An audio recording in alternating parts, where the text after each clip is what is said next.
So hello guys, we are from group 3. We are going to present about our mind map. It's multimodal discourse analysis, uh, which has four subtopic, and then the members are me, Madenda Sondani, Cinta Saatni, Rumanatul Alania, Hidayatul Milah, and Rizky Dani. Okay, I would like to present first about multimodal discourse analysis. So discourse is multimodal. So the sentence came up from a citation of Chris and Van Leeuwen in 1996 from page 183. Discourse is multimodal if its meaning relies through more than one semiotic code. And then the second point is discourse interest in multimodal analysis and in part of because the rise of new digital which make use of very complex semiotic communication. So the interest in multimodal analysis has grown since the 1990s and discourse in part because of the rise of new digital which make us of very complex semiotics combination. And then the third one is the example like Facebook, which contain written language, graphics, still image like photographs and cartoons, and embedded links to clip containing speech, moving image, and music. So like for the example, even a fairly ordinary Facebook page is use very complex semiotic features like those is so analysis working in this kind of data need frameworks that can be capture its complexity. And then the fourth one is language is not the only search of meaning. We can also communicate using nonverbal signals such as posture, gesture, gaze, and facial expression. So even in face-to-face spoken interaction, which considered as the most basic form of linguistic communication, language is not the only search of meaning. We can also using nonverbal signals such as posture, gesture, gaze, and facial expression. And then the five one is written discourse is always depend on visual as well as verbal discourse. So it means that its meaning is not just only words, but also in their appearance. And then the sixth one is Theo Van Leeuwen in 2004 suggests to distinguish between those communicative edge. So Theo Van, this came from if we accept the view that all communication is multimodal, it becomes problematic to talk about spoken and written discourse since those seems those terms privilege the linguistic over every other myth. So that's why Theo suggests to distinguish between those communicative age which are performed and those which are inscribed. And then the last one is there is more than one multimodal approaches. So the term of multimodalities has become closely associated with particular approaches and offset systematic functional linguistic, or is it called SFL? This framework has been very influential, especially for discourse analysts whose home discipline is linguistic. That's all from me, and then the first topic will be presented by Cintasa. Okay, okay. The next is about image, text, and context semiological approaches.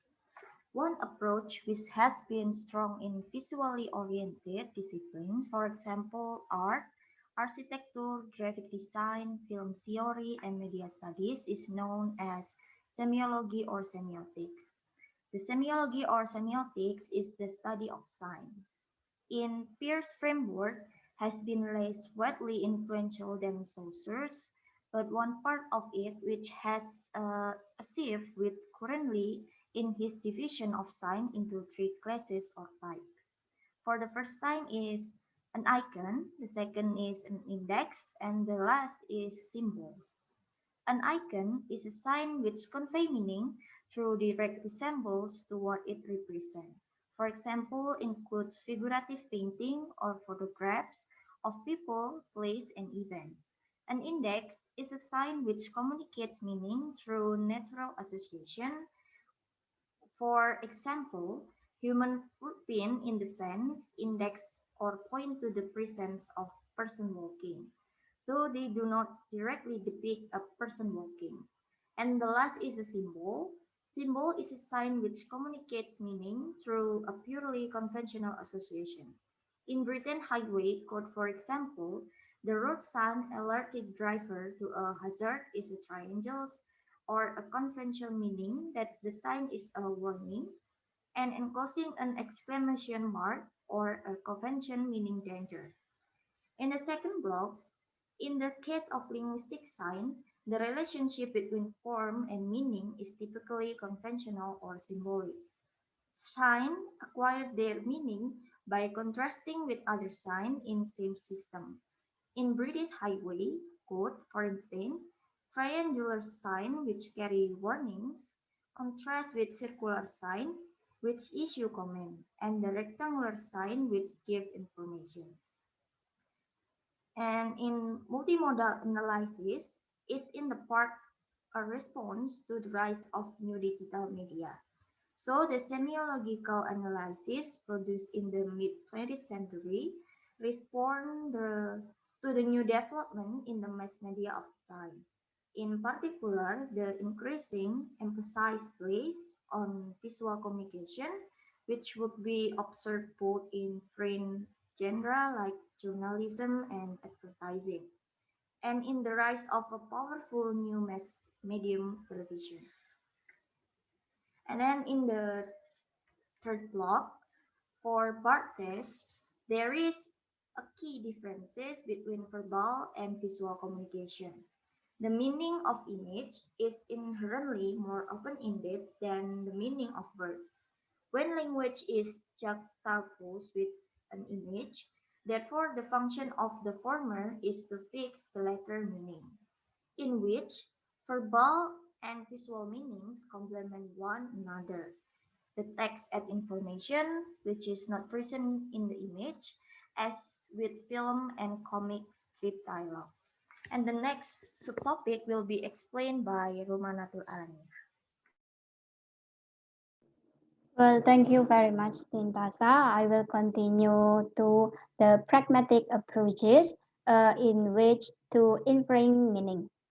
So, pragmatic approach, known as relevance theory, proposed by Sperber and Wilson 1995, emphasized that communications does not rely only on the participants' knowledge of a code or sign system, but it also depends on their ability to infer meanings which are not directly encoded in the message.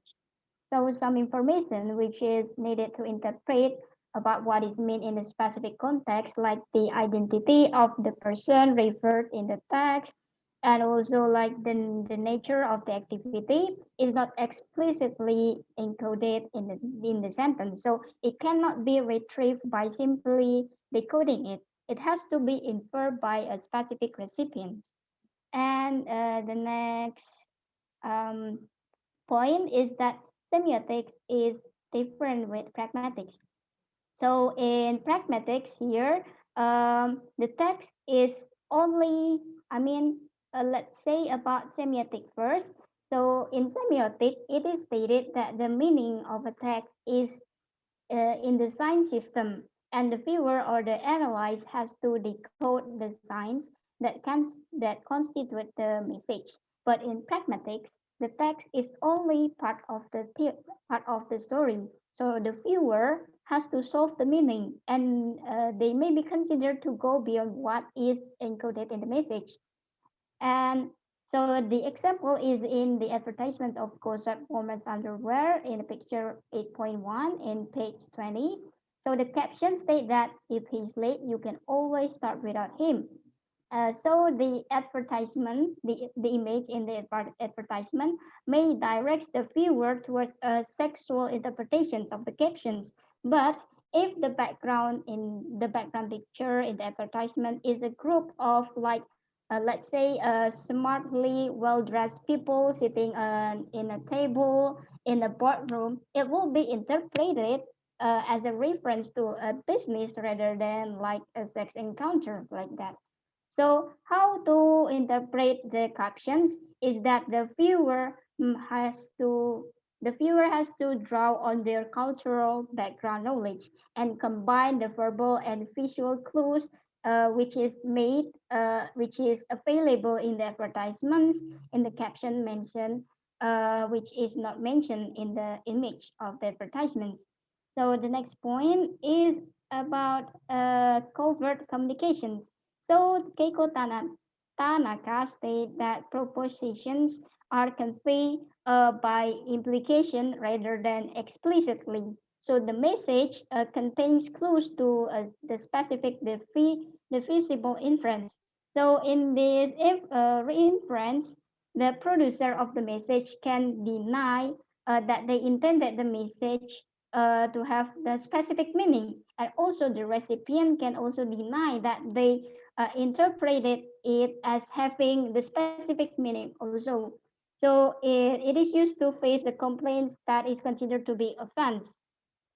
And the last point is in other explanations about explicitness used in advertisements, it is said that explicitness in advertisement is an effective strategy for attracting and keeping attention, in which implicit meaning attract more curiosity and demands more active engagement. So the strategy, let's say, it is used to create the desire for a product or brand by giving it a personality with which the target consumer can identify it.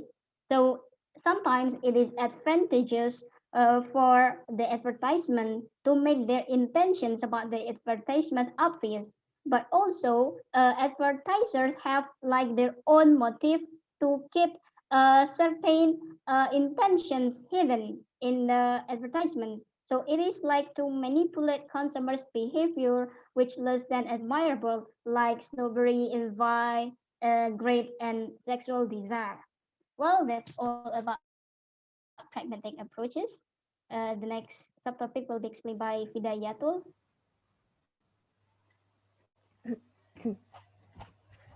Okay, next is visual and verbal grammar, systematic functional approaches.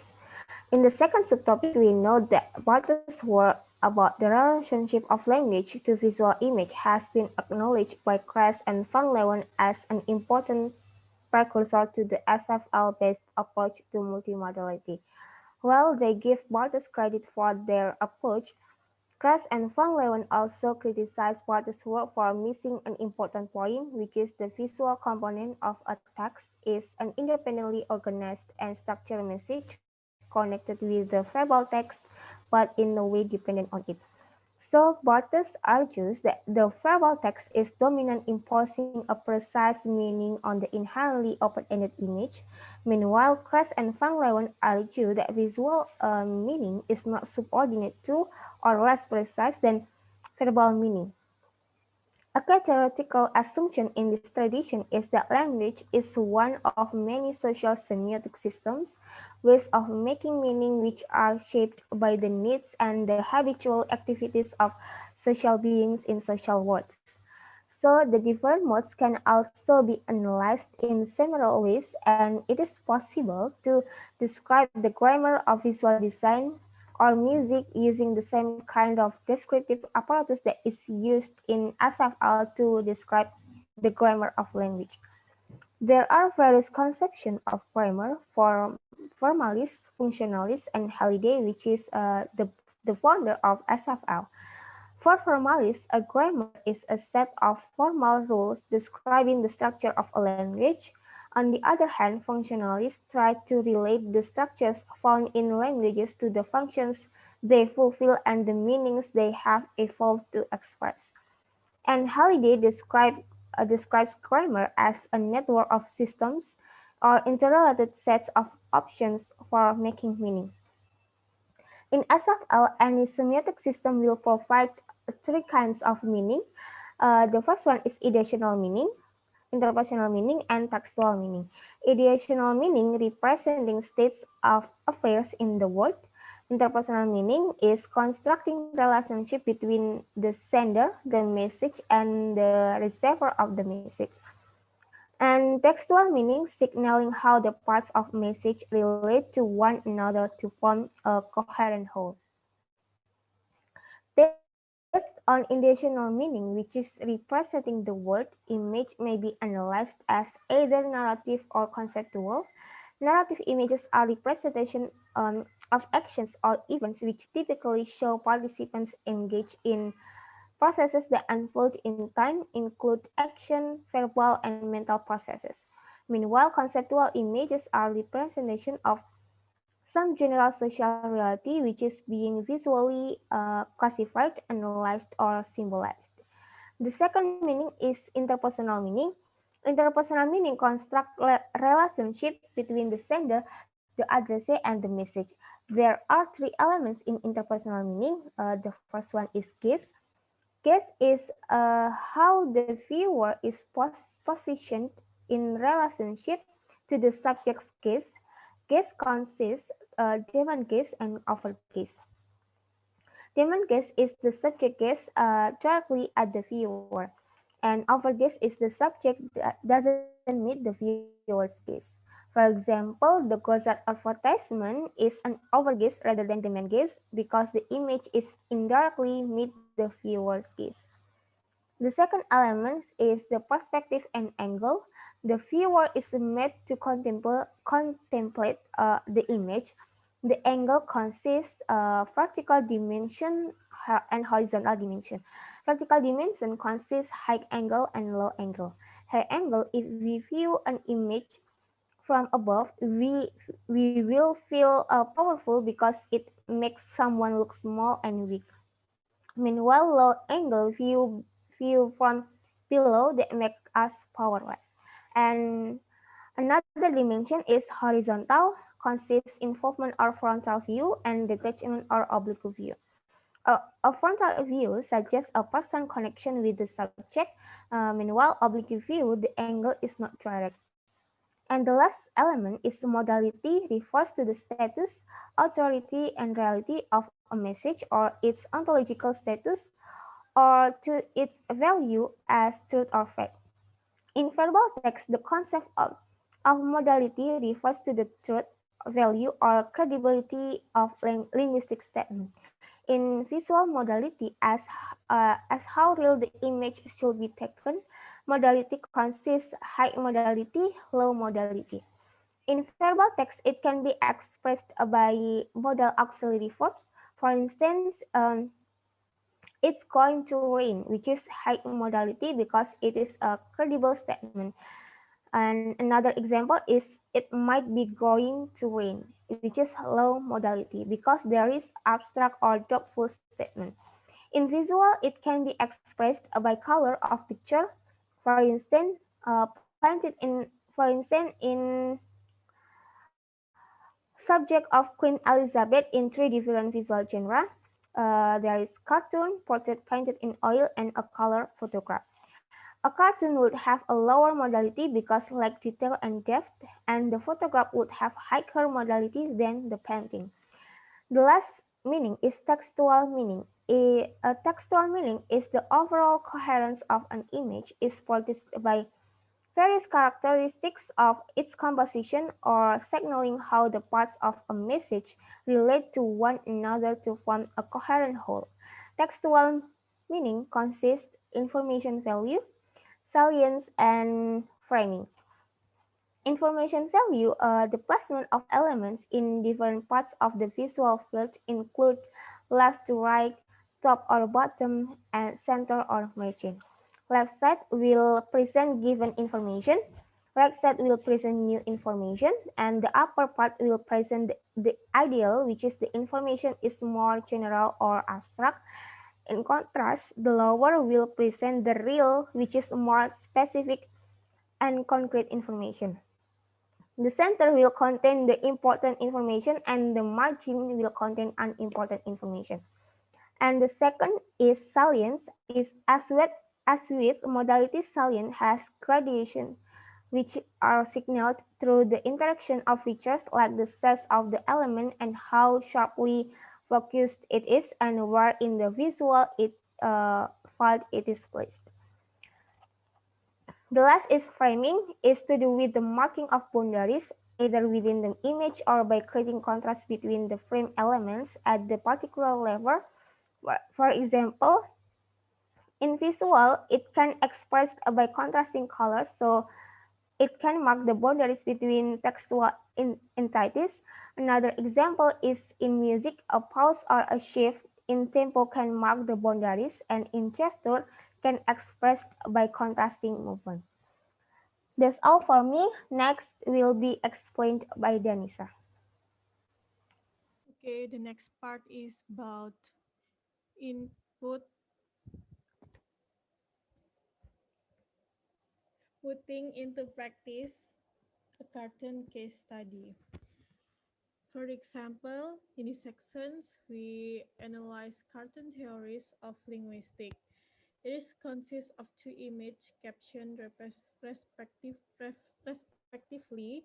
The whole thing is headed phonetic vs phonology. Phonetic and phonology are two branches of linguistics which both deal with speech sound.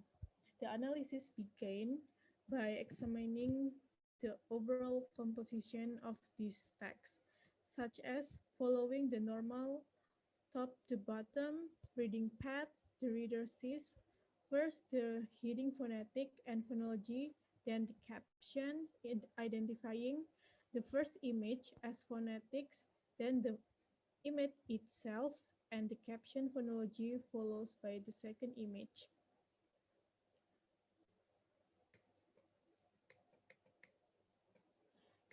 And the third point is identitional meaning according Kress and Van Leeuwen's terms. The two images are clearly of narrative type. It means each image shows participants engaged in an action process. And the meaning of the text is conceptual rather than narrative. It means it presents us with a two-part classification scheme differentiating phonetics from phonology. The fourth point is several key pieces of evidence for the cartoon being conceptual. There is three several key pieces. The first is the linguistic elements. The second is the heading, and the third is caption. The information they convey is crucial, although it is very short. Without the words, we may not guess that the image had anything to do with the phonetic and phonology. And the fifth point, in each image, there is a speech bubble containing word, which is a practice reader.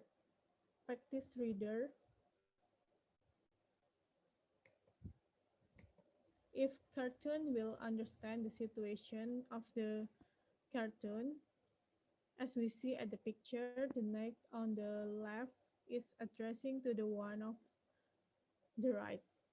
In the Barter's framework, this is an example of relay text being used to extend the meaning of image. But in this case, the point of dialogue is not primarily to add to our understanding of the visual narrative. And the last is the difference of printed text. There is four kind of printed text. The first is page text, dominated by the variable mode, and the second is screen text. It has been claimed make more extensive use of the visual mode. And the third is web designer.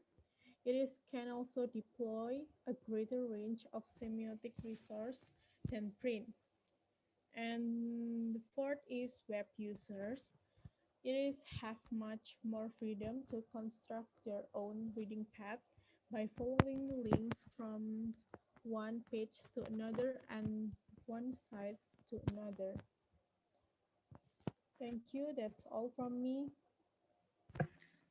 Okay, that's all from our mind map presentation. Thank you for your attention and have a good day. Thank you, everyone. Thank you.